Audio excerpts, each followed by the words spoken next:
예, 오늘은 일곱 날의 과정과 숫자 두 번째 시간이 되겠습니다. 이제 숫자 1부터 10 그리고 뭐 12, 24 이런 숫자를 이해하게 된다면 그 안에서 나중 다른 것들은 다 조합되는 숫자들이기 때문에 이해가 가능하게 될 것입니다. 그 족보에 나오는 숫자 또는 나이 또 날수 뭐 이런 것들이 쭉 나오게 되어지는데 그런 모든 숫자들의 이해는 1부터 10까지의 조화를 이렇게 이해하면 그 숫자의 의미를 이해하게 된다면 이해할 수 있게 된다. 그런 뜻이 되겠죠. 오늘은 이제 숫자 4부터 살펴보도록 하겠습니다. 넷째 날입니다. 창세기 1장 14절부터 시작이 되겠습니다. 하나님이 가라사대 하늘의 궁창에 광명이 있어 주야를 나누게 하라. 또 그 광명으로 하여 징조와 사시와 일자와 연한이 이루라. 첫째 날에 그리스도를 아는 빛, 언약 이것을 알았다면 그 영광의 빛이 비춰진다면 그 빛을 담고 있는 모든 사람들을 이제 광명체라고 이야기를 합니다. 징조, 사시, 일자, 연한 이런 말이 나오죠. 징조, 사시, 일자, 연한 이런 말들이 나오는데 이것은 어떤 뭐 자연적인 징조라기보다는 하나님의 아들이 되어가는 엘로힘이 되어가는 모든 과정을 설명하는 것으로 이해하면 틀림이 없습니다. 또 창세기 8장 22절에 나오는 그 시문과 거둠 그런 이야기가 있죠. 시문과 거둠과 추위와 더위, 여름, 겨울, 낮과 밤 뭐 이런 이야기들이요. 이런 이야기들도 우리 안에서 아들이 되어가는 과정, 한 영혼을 구원하실 때 되어가는 징조, 사시, 일자 그것이 일어나게 하시는 일들을 쉬지 않고 계속해 나가시겠다. 그런 얘기가 되겠죠. 창세기 8장 22절에는 그렇게 되어 있죠. 심은, 거둠, 추위, 더위 이런 말들이 나와 있습니다. 그러니까 15절에서는 그 광명이 하늘의 궁창에 있어 땅에 비추라. 그러니까 땅에 비추라. 광명이 땅에 비추라. 그게 무슨 뜻인가? 계속해서 그 말씀을 보시면 하나님이 큰 광명을 만드사 큰 광명으로 낫을 주관하게 하셨고 큰 광명은 어떤 것입니까? 낫을 주관하죠. 보이지 않는 진리를 전하는 그런 것이죠. 존귀한 광명체 참빛이라고 말할 수 있어요. 큰 광명체는 해고 참빛이다. 그다음에 작은 광명체는 달, 밤을 주관하는 것이다. 보이는 것이다. 이렇게 이해하면 되겠고요. 그러니까 율법주의자 또는 비그리스도, 비진리만을 가지고 있는 자가 작은 광명체가 될 수 있습니다. 그러니까 그리스도라는 빛으로 속을 깨끗이 하고 비진리가 쫓겨나고 청소되어지면 우리는 큰 광명체가 되어져서 낮을 주관하는 사람들이 되어집니다. 그러면 그것들을 모아놓은 별들이야. 그때 그것을 이제 별들이라고 말하는 것이고요. 그래서 하나님이 그것들을 하늘의 궁창에 두어 땅을 비치게 하셨다. 광명체들이 모이면 그걸 별이라고 말을 하고 빛을 품고 있는 자가 별이고 별들은 땅에 비추라 이렇게 되어 있습니다. 땅에 비추라. 광야에서 빛을 비추는 것, 진리를 비추는 그런 말씀을 해주고 계십니다. 그러니까 아까 말한 이제 징조사시 일자 연한 이런 것들을 나타내는 잠언 8장 창세기 8장 22절이죠. 창세기 8장 22절이 나타나는 심음, 진리의 말씀을 뿌리는 것을 심음이라고 얘기했고 거둠, 추수, 열매, 방주에서 나오는 것을 얘기하죠. 그다음에 추위, 소망 되시고 생명이고 머리 되시는 그리스도, 물침례를 받고 나온 상태를 추위라고 말하면 되겠고 더위, 생명에 담겨진 물, 불침례. 그래서 추위와 더위가 이렇게 함께 있으면 그때는 이제 광야의 연단의 기간이라고 보면 되겠습니다. 여름에는 열매를 맺는 과정에 가는 기간이고 겨울은 그 열매를 따서 완숙되는 것이고요. 그 다음에 낮은 말씀이 시작되는 단계고 밤은 그리스도로 옷 입고 영적 예배자들로 되어지는 그런 과정이 돼서 새벽이 되고 아침이 오는 거죠. 이럴 수 없는 시간이 밤이 되겠습니다. 자, 그렇게 되어지면 넷째 날은 뭐 예수님이 BC 4년에 오시는 거, 또 광야 40년, 또 뭐 40일 정탐, 40일 금식, 430년 종살이 뭐 이런 이야기들 전부 말씀으로 살아가는 기간 4를 상징하는 광야를 상징하는 40년 하지만 40은 이제 상징이라는 숫자가 되겠죠. 각자에겐 다 그 연수가 횟수가 다릅니다. 우리 이 땅의 언어로 숫자는 연수가 다 다르게 되어집니다. 어떤 사람은 뭐 50년, 60년, 어떤 사람은 40년, 30년 다 다르게 되어지죠. 그런 기간 동안의 광야 기간을 거쳐서 율법의 말씀이 어떻게 해요? 예, 진리의 말씀으로 전부 전환되는 기간이라고 말씀드릴 수가 있는 거죠. 이 기간 동안에는 완전하지 못해서 넘어졌다, 뭐 일어났다 그렇게 하죠. 예.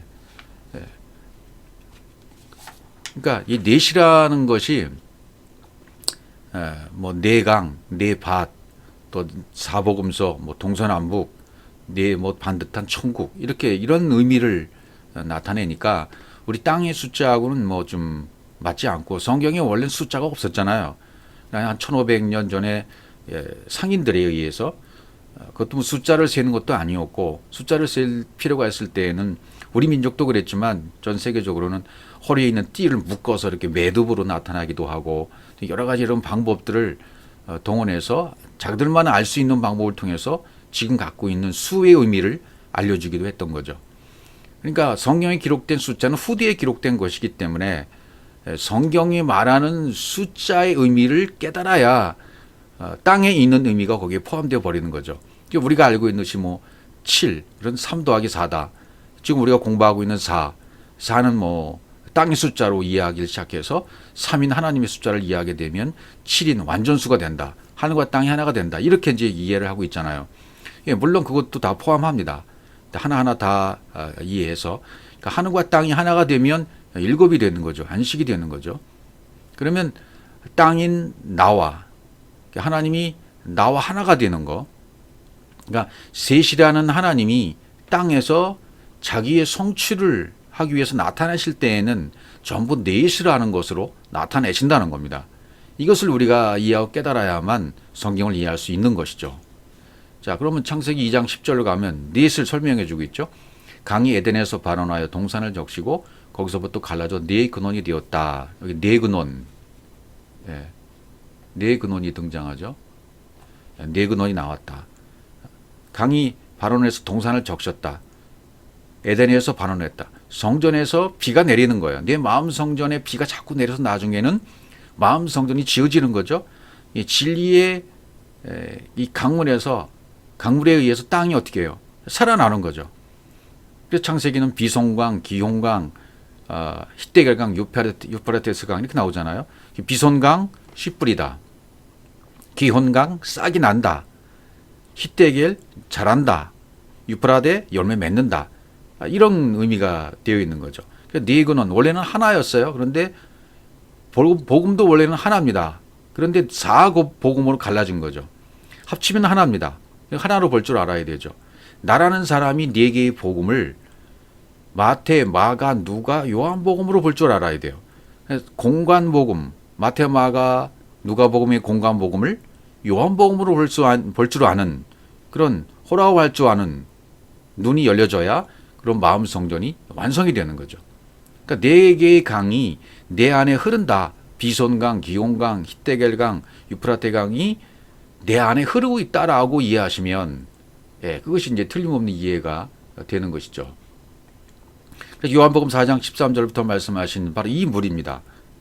예수께서 대답하여 가라사대 이 물을 먹는 자마다 다시 목마르려니와 내가 주는 물을 먹는 자는 영원히 목마르지 아니하리니 나의 주는 물은 그 속에서 영생하도록 솟아나는 샘물이 되리라. 이 물을 근원인 물, 근원인 그리스도로부터 흘러나오는 물, 강, 이것을 이제 우리 안에 솟아나는 샘물이 되어지는 거죠. 그래서 원래는 하나인데 전부 넷으로 설명해 주는 거예요. 하나인 것을 이해하기 위해서 땅의 것으로 동원해서 이해시키시는 거죠. 그래서 성경에는 뭐 40년 광야, 40일 정탐, 40일 금식, 430년 종살이, 중간기 400년, BC 4년이 예수님의 탄생, 뭐 이런 이야기들을 기록해 놓으신 거죠. 뭐 사계절이 있고 동서남북이 있고 내기둥이 뭐 이런 이야기들이 전부 이 4라는 숫자를 동원해서 우리를 이해하도록 하시는 거죠. 하나 되기 위한 과정이다 말이죠. 그다음에 이제 선지서 같은 경우에도 스가랴 1장 18절 보세요. 네 뿔이 나옵니다. 내가 눈을 들어본 즉 네 뿔이 보이기로. 이게 네 뿔. 이에 내가 말하는 천사에게 묻되 이들이 무엇이니까 내게 대답하되 이들은 유다와 이스라엘과 예루살렘을 해친 뿔이니라.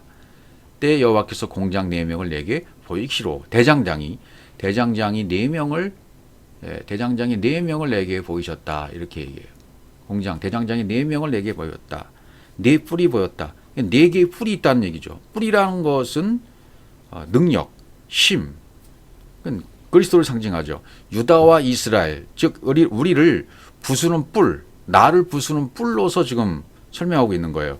그러니까 하나님의 말씀, 하나님의 영을 여기 4명으로 공장, 대장장이 4명으로 보여주신 거죠.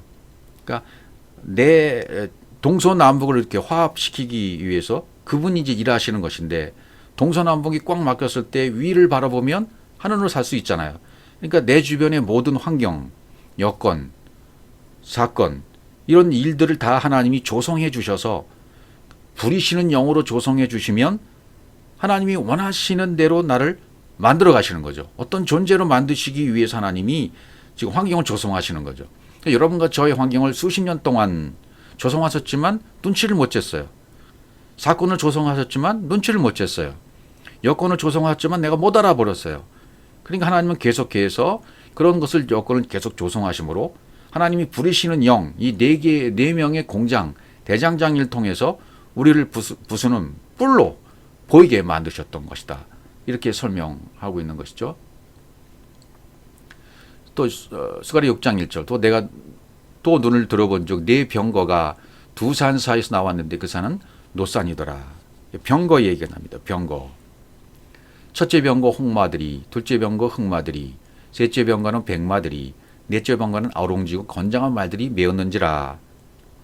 내가 내게 말하는 천사에게 물어 가로되 내 주에 이것들이 무엇이니까? 천사가 대답해 가로되 이는 하늘의 네 바람인데 네 바람으로 설명합니다. 하늘의 네 바람이다. 그렇게 설명하고 있습니다. 온 세상에 주 앞에 줬다가 나가는 것이라. 네 바람, 루하우 그러잖아요. 그러니까 루하우니까 영이죠.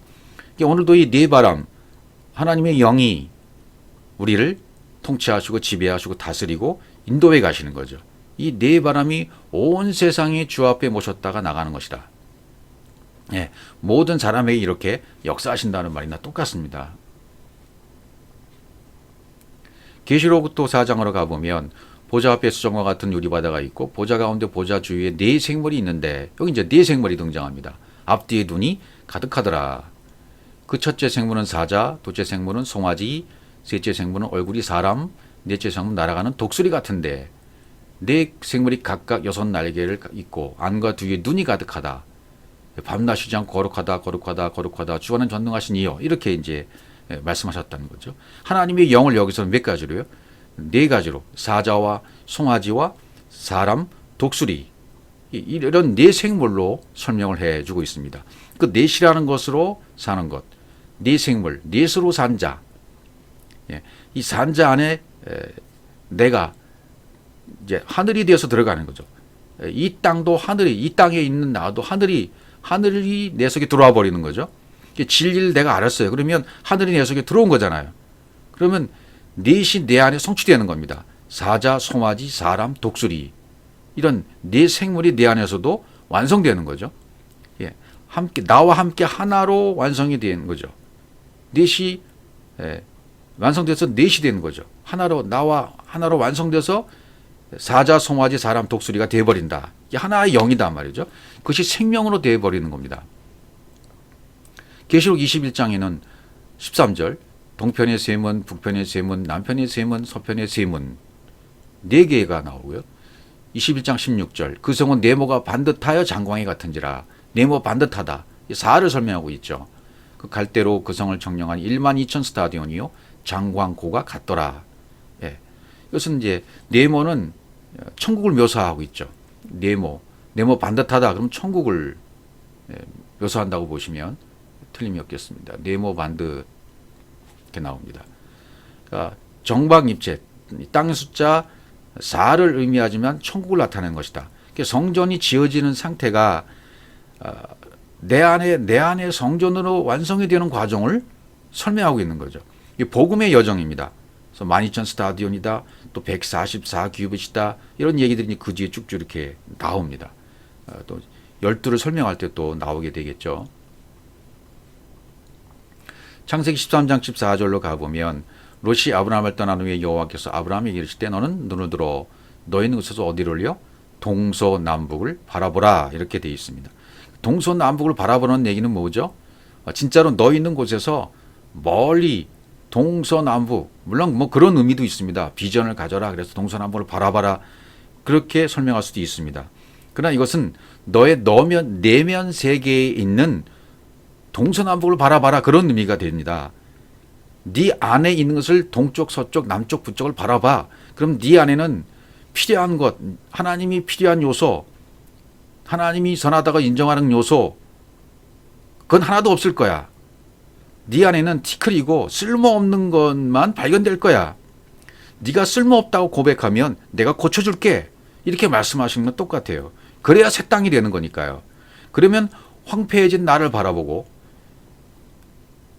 내 모습을 바라보고 하나님 앞에 내어놓으면 그때 고쳐지는 거죠. 그때 고쳐지고 귀가 들리고 눈이 보이기 시작하는 거죠. 예. 성경에 말하는 동서남북 있잖아요. 예. 북쪽은 뭔가 이렇게 숨겨진 곳, 짜폰, 숨겨진 것이란, 어두운 숨겨진 것이라는 의미, 북이라는 의미입니다. 그러니까 잠복해 있는 것, 우리 내면의 암묵적인 부분을 북이라고 설명을 했어요. 그러니까 우리 내면의 암묵적인 북을 발견해야 된다는 얘기고, 남쪽은요, 남쪽은 네게부, 바짝 마르다에서 왔어요. 가뭄, 바짝 마르다. 예. 바짝 마른 시기가 나한테 와야 돼요. 예. 내가 내 말씀이 처음에 율법으로 주어졌다가 그 율법의 말씀이 다 소모돼서 바짝 말라버리면 진리로 들어간다, 그 말이고요. 네게부는 광야입니다. 최남단, 옛삶은 이제 끝나는 거예요. 바짝 마른 시기, 옛날의 삶, 과거의 삶은 다 끝나버려야 돼요. 새로운 삶으로 나가야 됩니다. 예. 그것이 이루어져야 되는 거죠. 그 다음에 동쪽은 캐뎀, 반대편이에요. 대적하고 있는 쪽, 내 안에 반대쪽, 하나님과 반대하고 있는 사단적인 요소들, 그것이 내 눈에 보여야 돼요. 그리고 서쪽은 바다, 세상, 내 안에 세상적인 요소, 이 세상을 사랑했던 요소, 세상만 바라보고 있던 그런 모든 요소들이 발견되어야 돼요. 그래서 그것을 전부 내려놓으라는 거예요. 그 동서남북을 바라보고 내면에서 동서남북을 바라봐서 그것을 해결하는 얘기예요. 근데 사람들은 대체 요한복음 9장 41절처럼 자기는 다 이렇게 얘기해요. 예수께서 가라사대 너희가 소경되었다면 너희 죄가 없으려니와 본다고 하니 너희 죄가 그저 있느니라.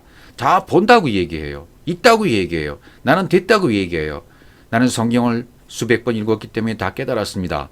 나는 수십 년 동안 목회했기 때문에 이 성경 말씀을 다 설명할 수 있습니다. 어떤 구절도 펼쳐놓으면 다 설명할 수 있다. 자신감 넘쳐요, 목회자들은요.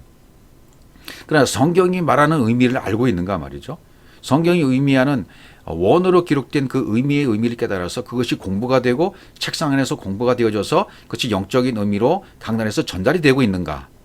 동서남북이 내 내면의 동서남북이 발견되어져서 그 모든 이 세상 내면에 있던 거, 그 다음에 반대편 하나님과 반대편에 있던 사단적인 요소들, 바짝 마른 모든 끝에 있는 모든 세력들, 그 다음에 북쪽 잠복한 어두운 세력들, 이것이 전부 발견이 되어져 내려놓으면 주님, 저는 아무것도 아닙니다. 저는 장님이었네요. 저는 소경이었어요. 이렇게 고백을 해야 되는데 사람들은 나는 다 본다고 얘기하니까 너희 죄는 그저 있는 거야. 이런 상태다 말이죠. 이 복음을 전하다 보면, 이 진리의 복음을 전하다 보면 많은 사람들을 만나게 되어지는데 그 사람들이 하는 얘기가 뭐냐면 나는 다 되었다는 겁니다.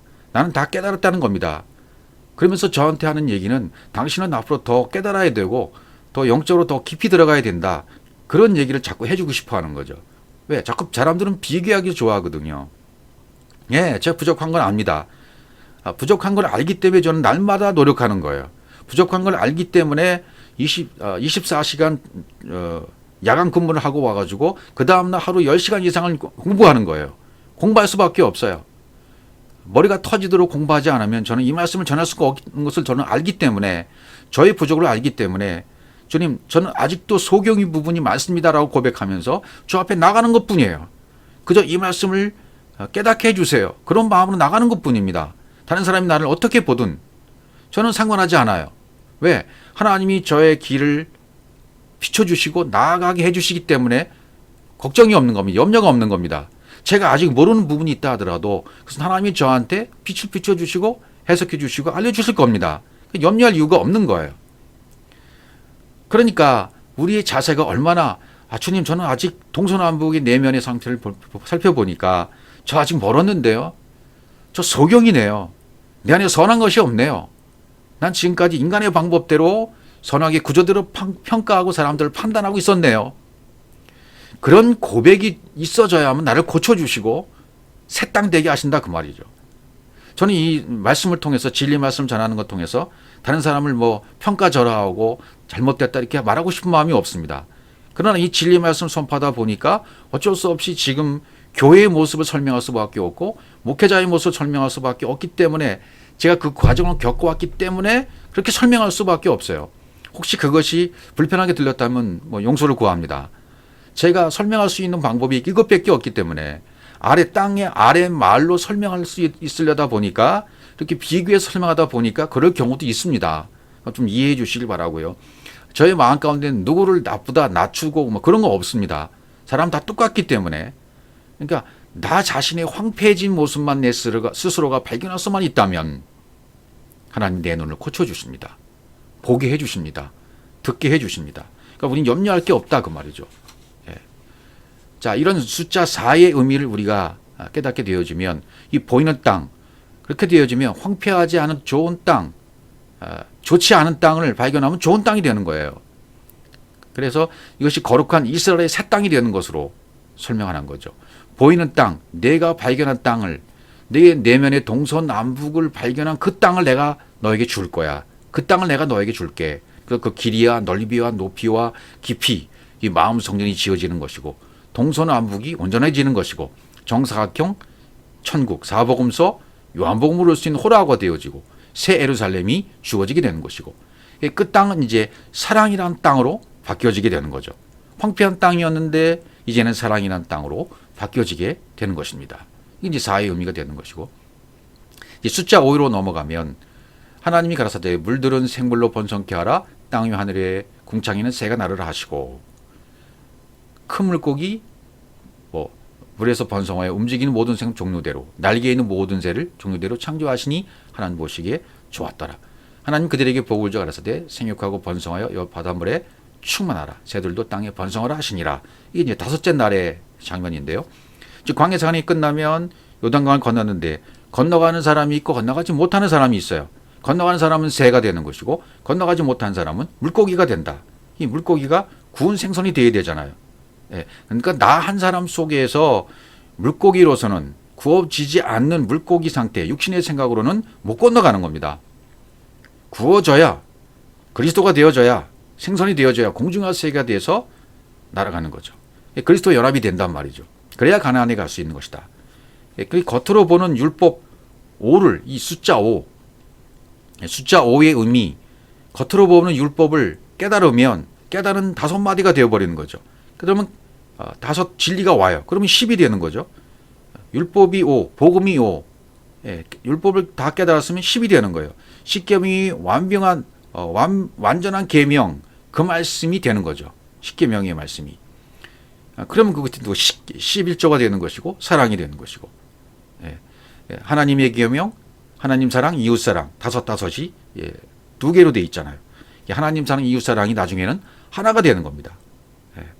5라고 하는 숫자는 그것을 깨닫는 복음 쪽이냐, 깨닫지 못하는 율법 쪽이냐, 내가 물고기가 될 것이냐, 나에게 날린 새가 될 것이냐, 갈림길에 오는 것이 5라는 숫자입니다. 요한복음 6장 9절에 보면 보리떡 5개가 나오죠. 한 아이가 있어 보리떡 5개와 물고기 2마리 가졌습니다. 이건 살펴본 바와 같이 보리떡 5개, 물고기 2마리 전부 예수 그리스도를 상징합니다. 보리떡 5개, 이 보리떡 아직 거칠은 떡을 5개를 가지고 있어요. 내가 맷돌에 의해서 아직도 갈아야 할 부분이 많은, 그래서 갈아져서 완전히 갈아져서 고운 가루가 되어져야 되죠. 그래서 그리스도로 먹고 그리스도로 살아가게 되잖아요. 그러니까 보리떡 5개월 물고기 2마리 가지고 있는 상태는 영적인 어린아이, 한 알이 어린아이예요. 여러분과 제가 그런 상태에 있다면 어린아이입니다. 영적 어린아이에서 성장해 가야 돼요. 그리스도의 장성한 분량까지 계속 자라가야 된단 말이죠. 그것이 5가 상징하는 의미가 되겠고요. 그 다음에 이제 6이라는 숫자로 넘어가면 참된 양식 6, 창세기 27장으로 넘어갑니다. 하나님이 자기 형상 곧 하나님의 형상대로 사람을 창조하실 때 남자와 여자를 창조하셨다. 그래서 그들에게 복을 주셨고 생육하고 번성하고 땅에 충만하라 땅을 정복하라. 또 온 지면에 심에 있는 모든 채소와 씨 가진 열매 맺는 모든 나무를 너에게 준다. 너희 식물이 될 것이다. 그 다음에 땅의 모든 짐승 공중의 새 공중의 모든 새와 생명이 있어 땅에 기는 모든 것에는 내가 모든 푸른 풀을 식물로 주노라. 그대로 되니라. 하나님이 그 지으신 모든 것을 보시니 보시기에 좋았더라. 저녁이 되며 아침이 되니 이는 6째 날이다. 생명을 가지지 못한 사람은 성경은 전부 여자라고 그래요. 성경의 처녀, 처녀라는 개념도 다르죠. 이 땅의 처녀와 성경의 처녀의 의미가 다르죠. 성경의 처녀는 율법의 요소가 다 빠진 상태를 처녀라고 말을 합니다. 한 사람, 하아담이라고 나오는 사람, 한 사람인데 남자와 여자라는 설명을 지금 하고 있는 거죠. 하나님의 형상대로 사람인데 이시와 이샤로 되어 있어요. 남자와 여자. 남자는 자칼, 씨 있는 자고 여자는 네케바 이렇게 되어 있죠. 그러니까 우리는 전부 이 땅에 있는 모든 존재하는 사람들은 전부 여자입니다. 진리를 깨닫지 못한 상태, 생명이 들어오지 못한 상태의 모든 사람들은 전부 여자인 것입니다. 남자인 씨 가진 그분이 사람의 모습을 이 땅에 인카네이션 하는 순간 여자가 됐죠. 인자가 됐죠. 여자인데 씨가 있는 분이니까 인자라고 말을 합니다. 남자와 여자를 만들었을 때 그때 이제 단수로 표현해요. 창세기 1장 27절에서 사람을 창조하시되 라고 했을 때 오토라는 단어를 써요. 단수. 남자와 여자는 한 사람, 이 한 사람을 계속 오토로 나가야 되는데 그 다음 구절에 보면 오탐으로 나가요. 오탐. 복수로 된단 말이에요. 오트가. 오트는 단수고 오탐은 복수예요. 그가 그들로 반했습니다. 그들에게 이르시되 그들에게 복을 주시며. 그러니까 예수 그리스도 한 분이 이 땅에 오셨는데 그분을 통해서 또 씨 가진 여자들이 생겨난다는 얘기예요. 씨 가진 인자들이 또 탄생한다는 얘기예요. 그분을 통해 생명 얻는 자들이 또 얻게 돼요. 그러니까 실제로 땅을 정복하고 번성하는 것은 누가 하게 됩니까? 씨 가진 여자들이 하는 거죠. 사람의 모습을 가지고 있기에 씨 가진 여자라고 하는 거죠. 씨 가진 여자지만 그 안에 생명이 있는 거예요. 인자입니다. 그래서 성분은 남자의 성분이에요. 씨를 가졌기 때문에. 남자인데 모습은 여자인 거죠. 이 상태에서 우리가 다스림을 하는 겁니다. 여자인 남자로 오신 분이 예수 그리스도셨고 샘플로 보여주셨고 우리가 다 여자인데 씨를 받으면 아들의 명분을 얻게 하시는 거예요. 이것은 이제 갈라디아에서 이렇게 설명했습니다. 갈라디아 4장 5절입니다. 율법 아래 있는 자들을 속량하시고 우리로 아들의 명분을 얻게 하심이라. 그렇죠. 우리로 아들의 명분, 아들의 명분을 얻게 하시려고 속량해 주셨어요. 모든 값을 다 지불해 주셨어요. 십자가에서 다 지불해 주셨단 말이죠. 그 다음에 있는 구절을 보시면 너희가 아들인 거로 하나님이 그 아들의 영을 우리 마음 가운데 보내사. 그렇죠. 아들의 영을 우리 어디에 마음 가운데 보냈다 그랬어요. 아들의 영을 우리 마음에 보낸 것. 아들이 된 자들이 이런 마음에 아들의 영이 부어진 바 된 자들. 아버지라 부른다고 했죠. 아빠라고 부른다고 하잖아요. 이들이 하는 일이 뭐냐면 아까 6째 날 말씀하신 생육하고 번성하고 땅에 충만하라. 땅을 정복하라. 다스리라. 이렇게 할 수 있단 말이죠. 누가요? 마음에 아들의 영을 받은 자들. 생육하다. 생육한다는 말은 팔아. 열매를 맺는다. 번성하다. 라바. 진리의 아들들을 낳아라. 진리의 아들을 낳고 번성시켜라. 충만하라. 말해. 채우다, 충만하다, 가득하다, 흘러넘치다 그런 단어거든요. 말해가. 그러니까 진리의 높이와 길이, 넓이, 깊이를 더 알아가라. 정복해라. 카바시. 카바시라는 단어는 짓밟다, 억압하다, 복종시키다. 그러니까 이 정복하는데 이 땅에 있는 사람들의 세상 정복은 어떻습니까? 이 땅에 있는 사람들의 성공은 어떻습니까? 뭐 사업 성공이라든지 직업으로 성공했고 완성했던 사람들은 뭡니까? 뭔가 공부를 잘해서 성공했다든지 또 부를 축적해서 사업에 성공해서 큰 기업체의 회장이 되었다든지 뭐 그룹을 조성하고 갖고 있는 사람이 되었다든지 그러면 성공으로 보잖아요. 또 건강이나 명예나 이런 것들 직업적인 요소가 다분히 커요. 명예적인 요소가 커요.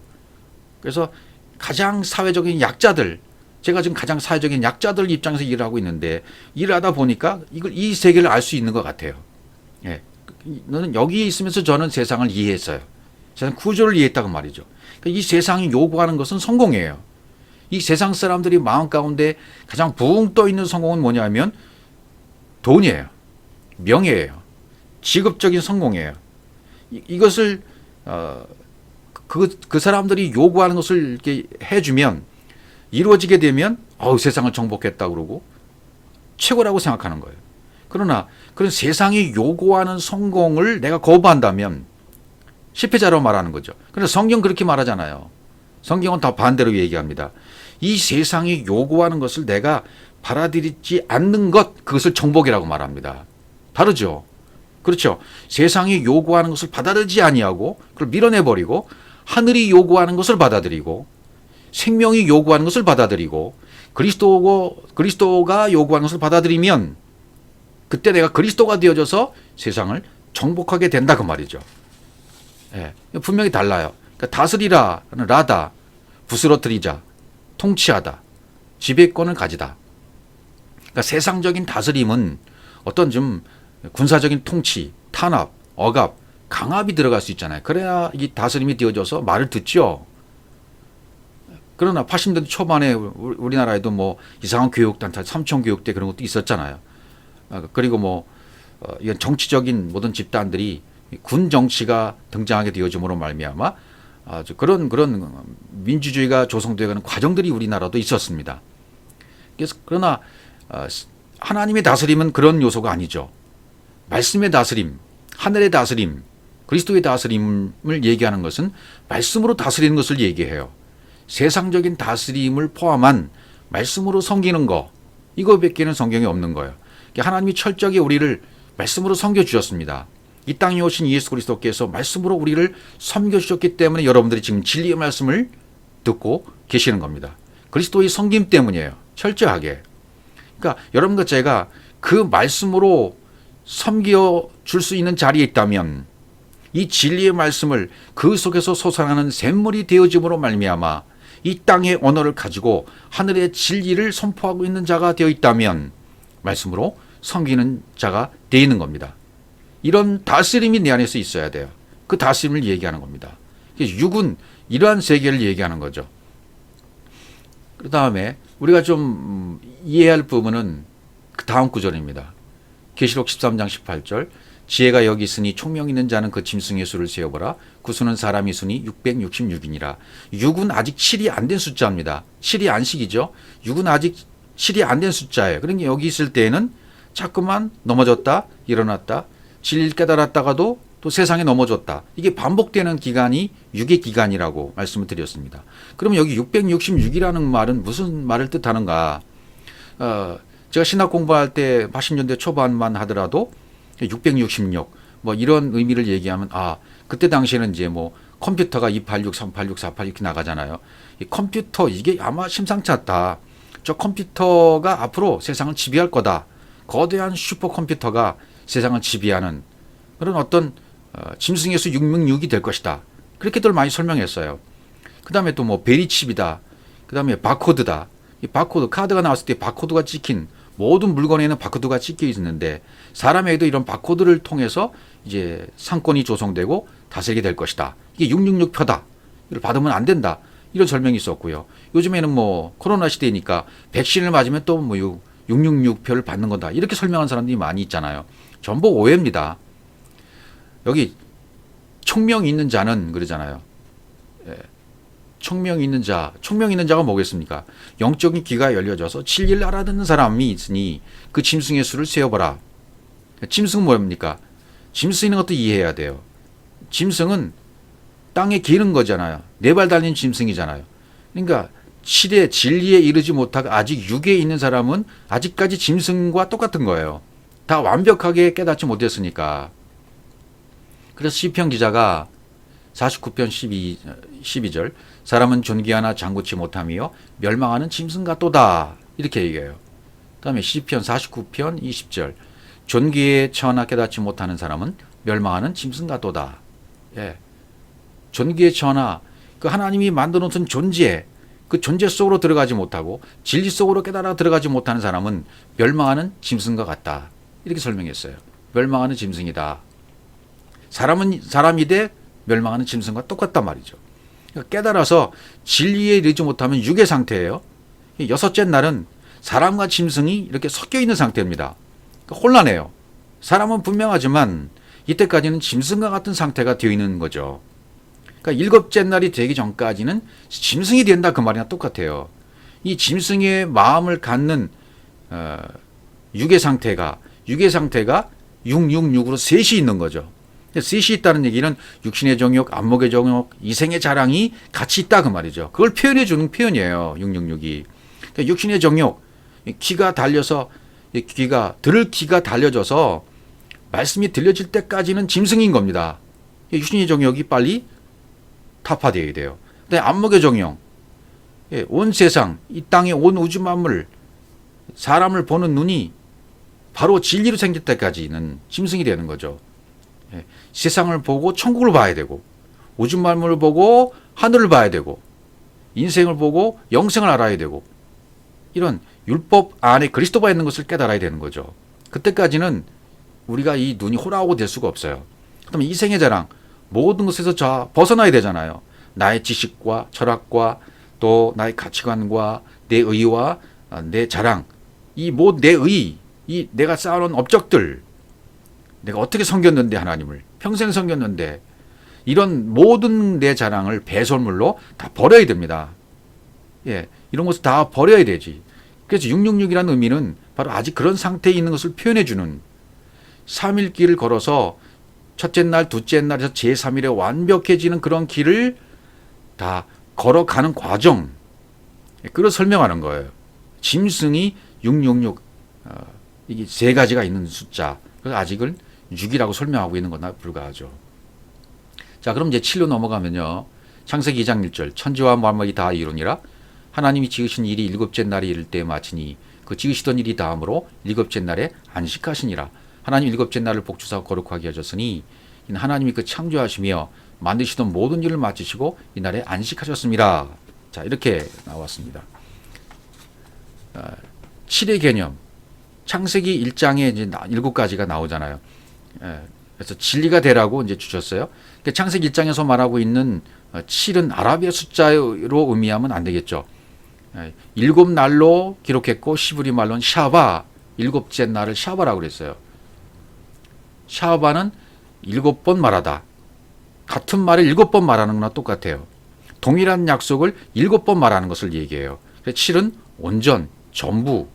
첫째 날부터 7째 날도 전부 온전한 거예요. 다 같은 얘기예요. 그런데 그것을 나눠서 첫째 날부터 7째 날로 나눠서 설명을 하고 있단 말이죠. 이게 복음의 여정인 거죠. 예. 그래서 아브라함의 부엘셰바의 과정도 그렇게 설명이 됩니다. 창세기 21장 31절 두 사람이 거기서 서로 맹세하였으므로 그것을 부엘세바라 이름하였더라. 부엘, 우물, 쉐바, 7, 맹세의 우물, 쉐바는 7번 말하다. 그러니까 우물은 일곱 우물을 아브라함이 판 것이 아니라 자기 자신이 7 우물이 되는 과정을 설명한 거예요. 우물 하나를 가지고 아비멜렉과 약속을 하는 과정입니다. 하나의 약속을 7번 말함으로 말미암아 온전해지는 거예요. 7 속에 하나님의 시작과 완성이 다 들어있는 거죠. 그 약속 속에는 그렇게 해줄게, 내가 이렇게 해줄게라는 언약이 들어있는 거죠. 이 언약에 성취하는 날이 이 일곱째 날이에요. 이 가나안에 들어가는 것이 이 안식이죠. 이 안식은 가나안에 들어가는 것 자체가 안식이 아니고, 가나안 땅에 들어가면 뭐가 있어요? 일곱 족속이 있잖아요. 이 일곱 족속을 다 몰아낸 다음이 안식이에요. 그 다음에 그날에 가나안 땅에 들어가니까 전쟁이 있어요. 여호와의 전쟁이에요. 여전히 하나님 우리를 싸워 주십니다. 가나안 있을 때 이 싸움을 다 싸워서 일곱 족속을 다 몰아내고 완벽해질 때 전쟁이 끝나게 됩니다. 예. 그래서 이것을 이제 여호와의 전쟁이라 그렇게 표현하잖아요. 자, 신명기 7장의 1절에 보면 일곱 족속이 나와요. 성경에는 여러분이 성경을 자세히 읽다 보시면 일곱 족속 분명히 나옵니다. 그 다음에 거기서 하나가 빠진 여섯 족속이 나오기도 해요. 또 다섯 족속이 나오기도 해요. 또 이상으로 이 족속들이 숫자가 나오는 것을 볼 수 있어요. 그러니까 족속들이 등장하는데 이 족속이 의미하는 것이 뭔가, 이제 그것을 우리가 이해하면 될 것입니다. 뭐 헷 족속, 뭐 기르가스, 아모리 족속, 가나안 족속, 브리스, 히위, 여부스, 이 일곱 족속이 나와요. 근데 그런 의미들을 살펴보면 이 헷 족속은 공포, 뭐 넘어뜨리다, 아모리는 태풍, 가나안은 정복하다, 브리스는 통치하다, 장관, 시위는 생명을 주는 자, 여부스는 밟히다, 뭐 이런 의미거든요. 그러니까 이 가나안 땅에 들어가면 일곱 족속이 있다. 이 가나안의 일곱 족속을 어떤 관점으로 보느냐가 중요하다 그 말이죠. 예. 가나안 일곱 족속을 보는 내 눈의 관점, 세상을 보는 나의 관점, 그러니까 내 안에 있는, 이게 전부 내 안에서 일어난 일들이니까, 물론 이제 어떤 분들은 이제 이것을 정치, 경제, 군사, 사회, 문화, 교육, 군사, 산업 이런 쪽으로 설명하는 분들도 있어요. 물론 다 그걸 포함할 수도 있습니다. 일곱 족속이.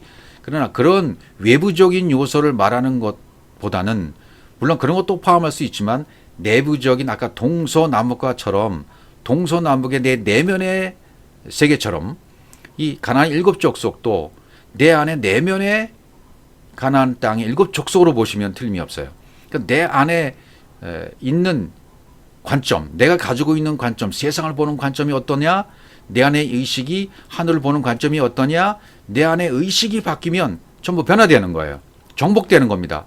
내가 깨닫게 되어지면, 성경을 깨닫는 걸 굉장히 중요시 여기고 있어요. 깨닫는 것이 말씀을 먹는 거예요. 살과 피를 먹는 거예요.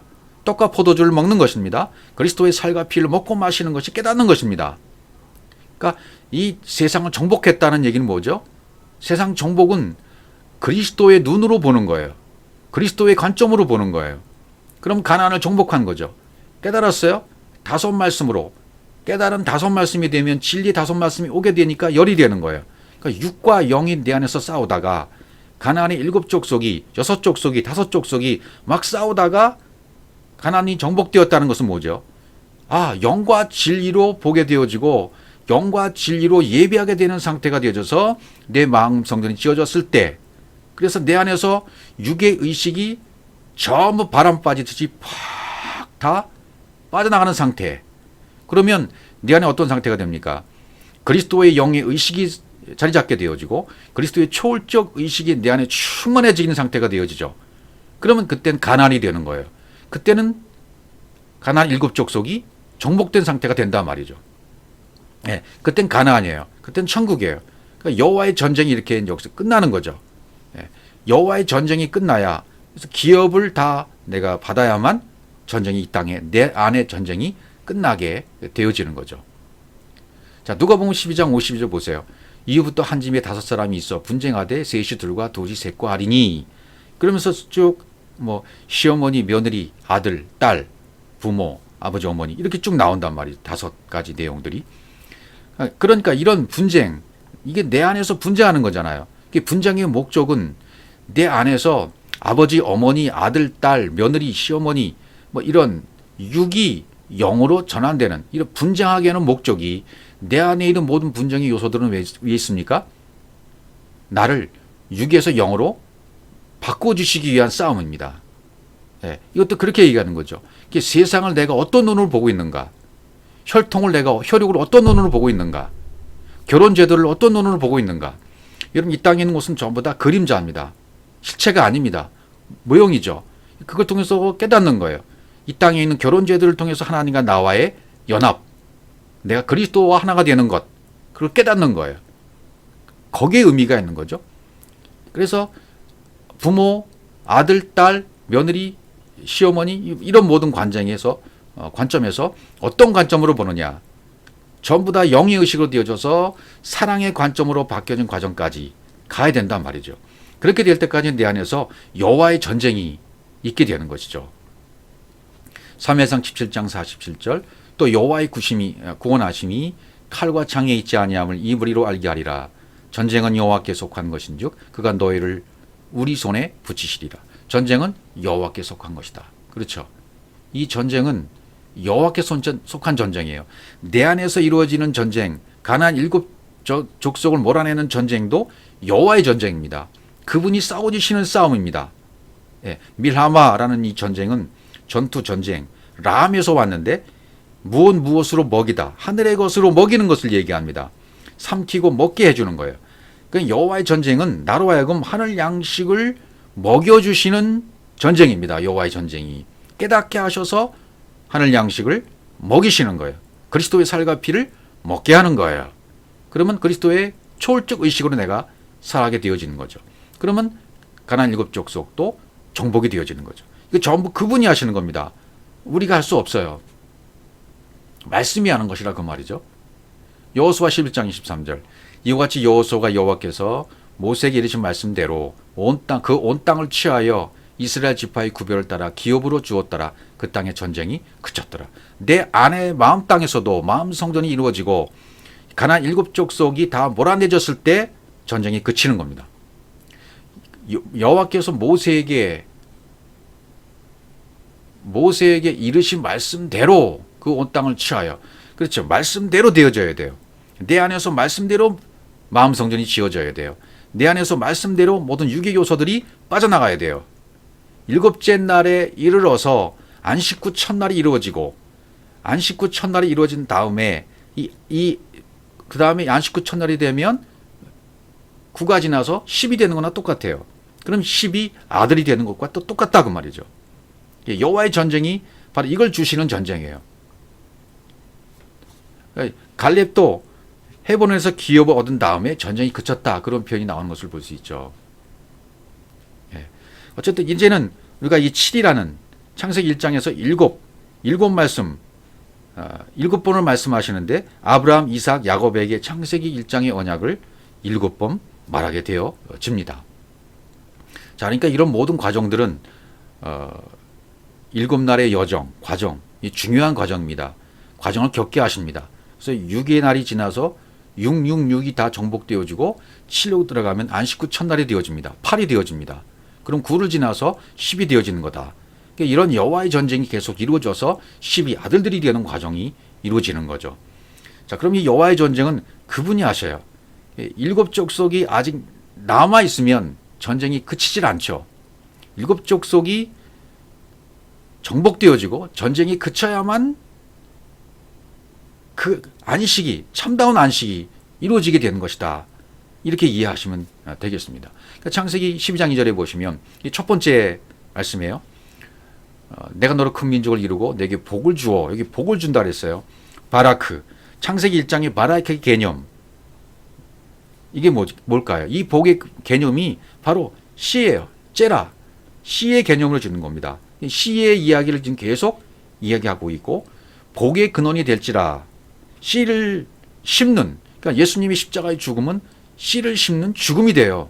율법을 죽이는 죽음도 되지만 씨를 심는 죽음이 됩니다. 복의 근원이 되라, 아브라함에게. 씨를 주고 씨가 심겨져서 열매 맺는 구원의 이야기가 계속되는 거예요. 이게 첫 번째고, 그다음에 두 번째 말씀이 보이는 땅을 내가 너와 내 자손에게 주니 영원히 이르라. 동서남북을 바라보라 하면서 보이는 땅을 내가 내 자손에게, 자손이 약간 째라예요. 째라, 씨. 이 자손이 아까 말한 씨, 복, 씨, 자손입니다. 이 째라, 열매에서 온 단어죠.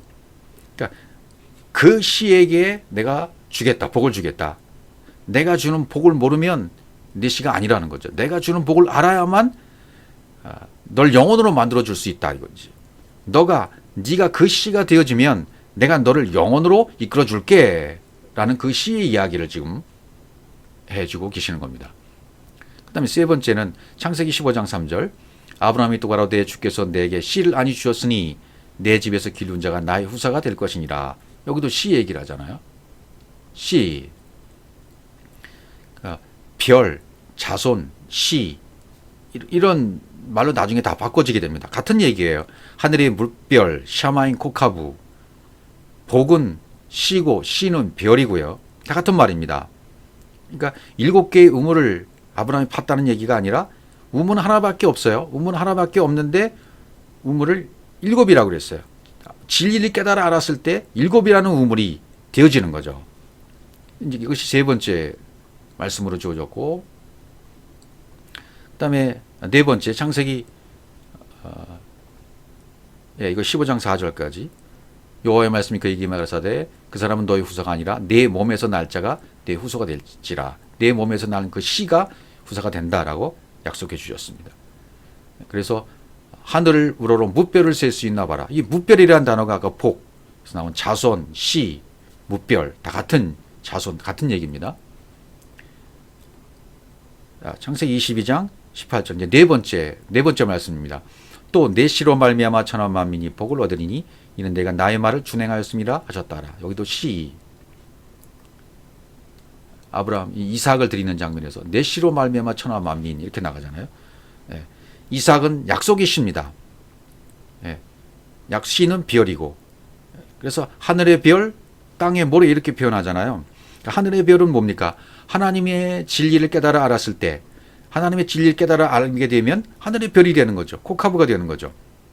그러니까 아브라함, 이삭, 사라에 이렇게 연합되어 가는 과정이 하늘의 별이 되는 것이고, 그 다음에 땅의 모래는 누가 되겠습니까? 역시 하갈이 등장하죠. 여기는 아브라함이 안 됐을 때 아브람, 하갈, 이스마엘, 그 다음에 사레 이렇게 연합되는 것이 땅의 모래입니다. 이게 네 번째 말씀으로 주어졌고, 다섯 번째 말씀은 26장 이삭에게 주어진 네 자손을 하늘의 별과 같게 번성케 하며 이 모든 땅을 네 자손에게 주리니 네 자손을 인하여 천하 만민이 복을 얻으리라. 또 씨를 얻게 하게 주겠다. 이삭에게 주어지는 약속의 말씀. 이제 다섯 번째 말씀으로 하늘의 별, 씨 이야기를 해 주고 계시는 거고요. 그다음에 여섯 번째 28장, 창세기 28장 네 자손이 이 땅에 티끌같이 되어서 동서남북에 편만할지며 땅의 모든 족속에 너와 자손을 인하여 복을 받으리라. 이게 이제 여섯 번째 씨를 주겠다, 복을 주겠다는 말씀이 여섯 번째로 지금 등장하고 있는 장면입니다. 이스라엘에 대한 약속을 주고 계시는 거죠. 이 약속을 주게 되면 나중에 뭐가 돼요? 야곱이 이제 싸움에서 이기게 되잖아요. 그래서 널 이스라엘을 부를 것이다. 널 이스라엘을 부를 것이니 내가 하나님과 사람으로 겨루어 이겼다. 이런 장면이 나오잖아요. 하나님과 사람으로 더 겨루어 이겼다. 하나님과 함께 이겼다는 뜻이 되겠죠. 하나님과 함께해서 이겼다. 이렇게 야곱이 승리하게 되어지는 과정이 중간에 나오고요. 마지막 일곱 번째 말씀 35장에 가면 나옵니다. 1절 하나님이 야곱에게 이르시되 일어나 베델로 올라가서 거기 거하며 내가 네 형 에서의 낫을 피하 도망하던 때에 내게 나타나니께 거기서 단을 쌓아라 이렇게 얘기합니다. 2절 야곱이 이에 자기 집 사람과 자기와 함께한 모든 자에게 이르되 너희 중에 이방 신상을 버리고 자신을 성결케 하고 의복을 바꾸라 이런 말씀을 해주고 계십니다. 베델로 올라가서 거기 거하라 거기 단을 쌓아라 이렇게 말씀하고 2절에서는 이방신을 버리고 깨끗게 하고 옷을 바꿔 입어라 이렇게 해요. 그러니까 이 말의 근거에서 1절의 약속의 근거에서 2절을 이제 야곱이 하는 거죠. 이건 진리를 알아야만 할 수 있는 일입니다. 이방신을 버린다. 여기 첫 번째가 뭐죠? 1절의 근거에서 이방신을 버려라 이렇게 나오잖아요.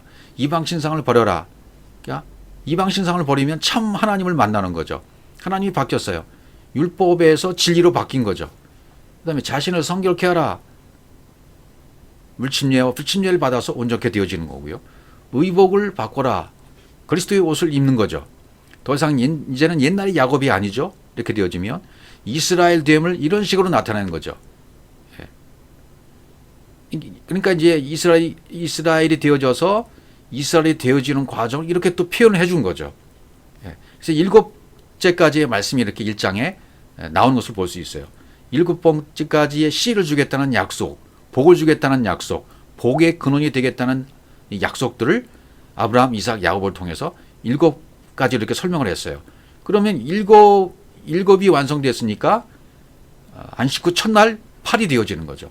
8부터는 다음 시간에 또 얘기를 하겠지만요. 그러니까 요셉이 더함이란 뜻인데 여기 보면 계시록 17장 11절 전에 있었다가 시방 없어진 짐승은 8째 왕이니 7 중에 속한 자라 저가 멸망으로 들어가리라. 7 중에 속한 자, 7 중에 속한 자가 8째 왕이란 말이죠. 7이 다시 말하면 7이 완성이 되어지면 그것을 8이라고 말하고 8이 안 되면 7 중에 있는 거예요. 8이 완성이 되어져야만 8이 되어져야만 7이 완성이 된 거잖아요. 7이 완성이 되니까 8이 되어진 거고, 그러니까 안 되면 7 중에 있는 것이고 7 중에 속한 자가 8째 왕이 됐다. 이게 상징으로 표현해 주는 거죠. 그러니까 아브라함, 이삭, 야곱을 통해서 우리가 1장을 잘 마무리 질 수 있단 말이죠. 7번째 말씀을 통해서. 그러면 율법 쪽에서 7의 내용을 준 것을 전부 깨달아 안 거예요. 그러면 구약에는 상징으로 되어 있으니까 제사장이 피를 몇 번 뿌립니까? 7번 뿌리죠. 부정을 7번 뿌려서 정하게 하는 거예요. 부정을 7번 뿌려서 안전하게 정하게 만들고, 그다음에 뭐 안식년, 7년 안식년, 안식일, 7등잔, 7족속, 그러니까 7 나팔, 7 기둥, 7 목자, 7날, 이런 상징적인 것들을 통해서 7 말씀을 알라고 설명해 놓았습니다. 그러니까 율법에 나타난 7은 전부 상징적이에요. 그러니까 신약에 나오면 5병이의 기적이 어떻게 바뀌죠? 7병이의 기적으로 완전히 바뀌어야 돼요. 5병이의 기적이 완성되려면 7병이어로 가야 된단 말이죠. 7떡, 7이 완성되는 거니까. 그러니까 5병이어는 12광줄이 아들 되는 것 때문에 있는 거잖아요. 그러니까 율법적 주님을 만나면 5병이어가 완성이 되면 7병이어가 되는 거예요. 그래서 신약에는 7번까지 7번을 용서해라. 한없이 용서해라. 7 아내가 주어지고 7 집사가 주어지고, 그다음에 계시록에 보면 이렇게 나오잖아요. 7 역, 7 교회, 7 등대, 7 뿔, 7 눈, 7 나팔, 7 잔, 7 머리, 이런 것 전부 7 말씀, 이걸 기억해라. 이 계시록에서 7이 나왔을 때 등대, 나팔, 무슨 잔, 머리 이런 게 나올 때는 창세기 1장의 7 말씀을 기억해라. 창세기 1장의 7 과정을 기억해서 그 말씀대로 되어라 라고 말씀하는 것이나 똑같다. 이렇게 해석을 해야 창세기와 계시록이 딱 맞아 떨어지는 겁니다. 그래서 계시록 5장 6절에 보면 여기 내가 또 보니 보좌와 네 생물과 장로들 사이 어린 양이 섰는데 일찍 죽임을 당할 것 같더라. 7 뿔과 7 눈이 있으니 이는 온 땅에 보내실 받은 입은 하나님의 7 영이더라. 그렇죠. 하나님의 7 영이라고 말이죠. 여기 7 뿔, 7 눈은 하나님의 7 영이다. 이런 얘기다 말이죠. 그다음 우리가 언제 창세기 요한복음 4장 18절에 보시면 내 남편이 5이 있었지만 지금 있는 자는 내 남편이 아니다. 이렇게 이제 설명하는 과정이 사마리아 여인과의 얘기가 나오잖아요. 이 얘기하고 그다음에 칠형제 얘기, 마태복음 22장에서의 칠형제 이야기들이 쭉 나옵니다. 사마리아 여인에게는 이미 율법의 남편이 있었어요. 5 남편이죠. 남편 5은 율법의 남편이었습니다. 지금 있는 자도 내 남편이 아니다. 지금 내 앞에 있는 6번째인 남편이 나도 내 남편이 아닌 거야. 내가 6번째 남편인데 나도 내 남편이 아닌 거야. 아직 십자가에 가지 않았잖아요. 율법인 것입니다. 그러니까 뭐라고 하는 거예요? 그럼 7번째는 남편이 누가 되느냐? 성령 그리스도가 되는 거죠. 6번째는 7번째를 소개하러 오신 분이에요. 예수는. 그러니까 우리의 진짜 남편은 6번째 예수가 아니라 7번째 그리스도라 그 말이에요. 영인 그분이란 말이죠. 그러니까 그러나 율법인 다섯도 여섯인 예수도 없으면 안 돼요. 그것이 있어야만 일곱 번째를 알기 때문에 결국은 일곱 번째 때문에 다섯이 있는 것이고 여섯이 있는 것입니다. 진리하고 나하고 관계를 맺어서 하나로 결혼하기 위해서 숫자를 말한 것뿐이에요. 예. 근데 마태복음 22장에 있는 칠형제 얘기도 마찬가지입니다. 그런즉 저희가 다 그를 취하였으니 일곱 칠형제가 있었는데 그 칠형제를 다 취했어요. 이 여인이 마지 장가들었어요. 마지 죽었어요. 둘째가 취했어요. 또 셋째, 넷째, 다섯 다 취했다. 일곱 중에 부활 때는 일곱 중에 네 아내가 되리이까 이렇게 질문하잖아요. 그러니까 주님이 뭐라고 말씀하시냐면 너희가 성경도 하나님의 능력도 알지 못하는 거로 오해하였도다. 너희들 성경 모르는구나. 하나님의 능력도 모르는구나. 성경 안다고 생각했지만 하나도 모르는 거예요. 하나님의 능력 안다고 생각했지만 모르는 거예요. 오해했던 거예요. 제가 그랬어요.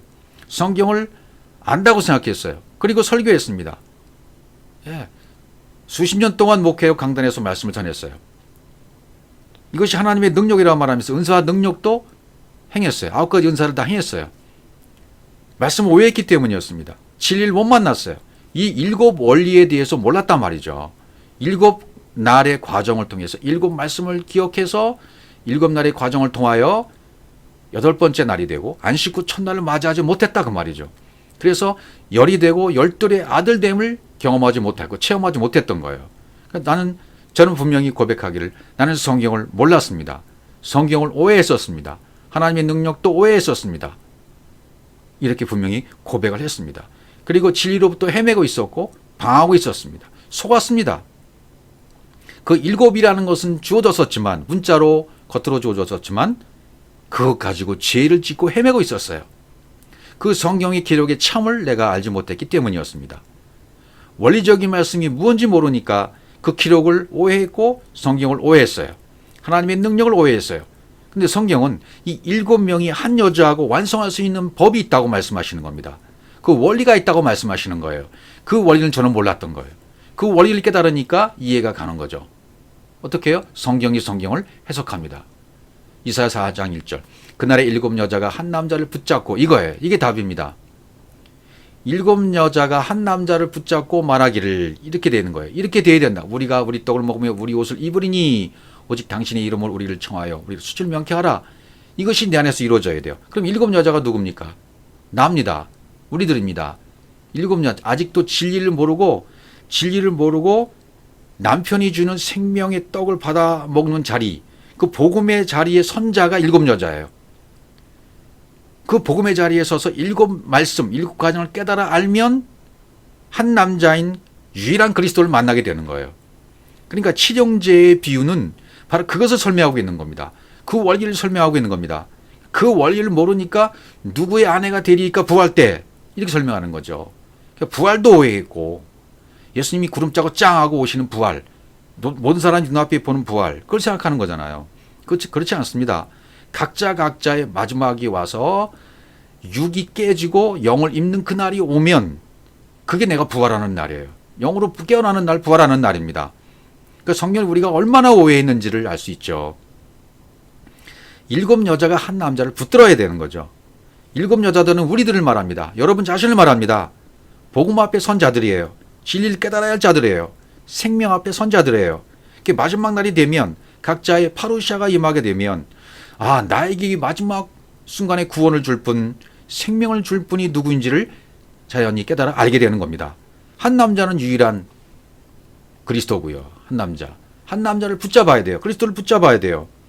이 성경 그래서 이 7에 대해서 말씀을 시작하고 마무리는 또 7로 끝나는 거예요. 일곱 집사를 세워지는 것으로 마무리되고 일곱 집사들의 사역으로 끝나게 되어지는 것이 성경입니다. 출애굽기 12장 15절 너희는 7일 동안 무교병을 먹을지니 그 첫날의 누룩을 너희 입에서 제하라. 무릇 첫날부터 7일까지 유교병을 먹는 자는 이스라엘에서 끊어지리라. 이렇게 설명을 했습니다. 무교병을 먹을 때 유교병을 먹으면 심판받는다는 거죠. 7일 동안 기간이 7일이에요. 이 7일이란 기간 동안에는 무교병을 먹어라. 누룩이 없는 떡을 먹어라. 누룩이 있으면 안 되죠. 세상에 교훈이 있으면 안 되죠. 세상 것이 들어오면 안 되죠. 그래서 유월절이 끝나고 나오면 유월절은 뭐 물침례 받는 거나 마찬가지니까 77이 49, 77절은 77절, 무교절은 49일 이 기간이 끝나고 난 다음에 날이 오순절이잖아요. 그래서 오순절이 내 안에서 이루어져야 돼요. 오순절이 이루어지고 나면 이제는 내 안에 무슨 절기나 이런 거 지킬 이유가 없잖아요. 오순절이 이루어졌는데 매일이 절기죠. 매일이 안식일이죠. 예. 이때는 반드시 양식이 무교병이어야 돼요. 근데 여기 반드시 그치라 그러잖아요. 무교병을 먹고 너희 집에서 누룩을 제거라 그러잖아요. 제하라. 샤바트, 안식하다, 그만두다, 휴식하다. 예. 누룩은 율법을 상징하잖아요. 안식을 주지 못했던 거. 6월절 나오면서 고기를 먹은 그 양고기 남았으면 좀 불태워야 돼요. 6월절도 나왔던 그 흔적, 고기 남겨두면 안 되잖아요. 그죠? 그러니까 주님은 내 살과 내 피를 먹고 마시라 그러잖아요. 육은 무익하다. 예. 너희 살리는 것은 영이니 육은 무익하다. 그런 그리스도의 살과 그리스도의 피, 내 살과 내 피를 먹고 마셔. 예. 그러니까 원래 생명을 주는 것도 이 예수의 살, 예수의 피가 아니에요. 예수의 살과 예수의 피는 빨리 불태워 없어 버려져야 돼요. 내가 진리의 때가 오면 고기, 살, 예수 이 이야기하면 이게 누룩이 되는 거죠. 빨리 이 누룩을 불태워 버려라. 내가 진리의 발을 내딛기 시작했던 반드시 끊어져야 하는 것이 예수의 살과 피예요. 이것이 그리스도의 살과 그리스도의 피로 바뀌어져야 돼요. 그러니까 이거 빨리 뇌폐시 이스라엘부터 카라트 돼야 할 뇌폐시죠. 육은 깨어져야 돼요. 잘려나가야 돼요. 잘려나갈 것. 잘려나갈 것이 뭡니까? 예수의 살과 피, 유월절 고기. 유월절 고기는 반드시 카라트, 제거돼야 돼요. 근처져야 돼요. 그쳐져야 된다. 하나님이 만들어 놓으신 경계, 너하고 나하고 서로 분리되어 있던 경계, 그것을 가르쳐 주시고 그것을 깨달으면 안식인 7로 하나가 되어지는 거잖아요. 7이라는 것은 누룩이 없습니다. 누룩으로부터 자유가 된 겁니다. 유교병이 없습니다. 이제 7이 되었다는 것은 율법하고는 아무 상관이 없어요. 7은 안식이고 자유이고 해방입니다. 영으로 사는 삶, 아버지와 하나가 되는 삶, 온전이고 완전해요. 하나님의 시작과 완성이 성취된 날 7입니다. 그러면 안식 후 첫날 8이 되는 거죠. 사랑이 되었습니다. 이것이 엘로힘 아들이 되었다는 표현이 되겠습니다. 다음 시간부터 이제 8부터 9, 10, 12 뭐 이런 그 밖의 숫자들 살펴보도록 하겠습니다.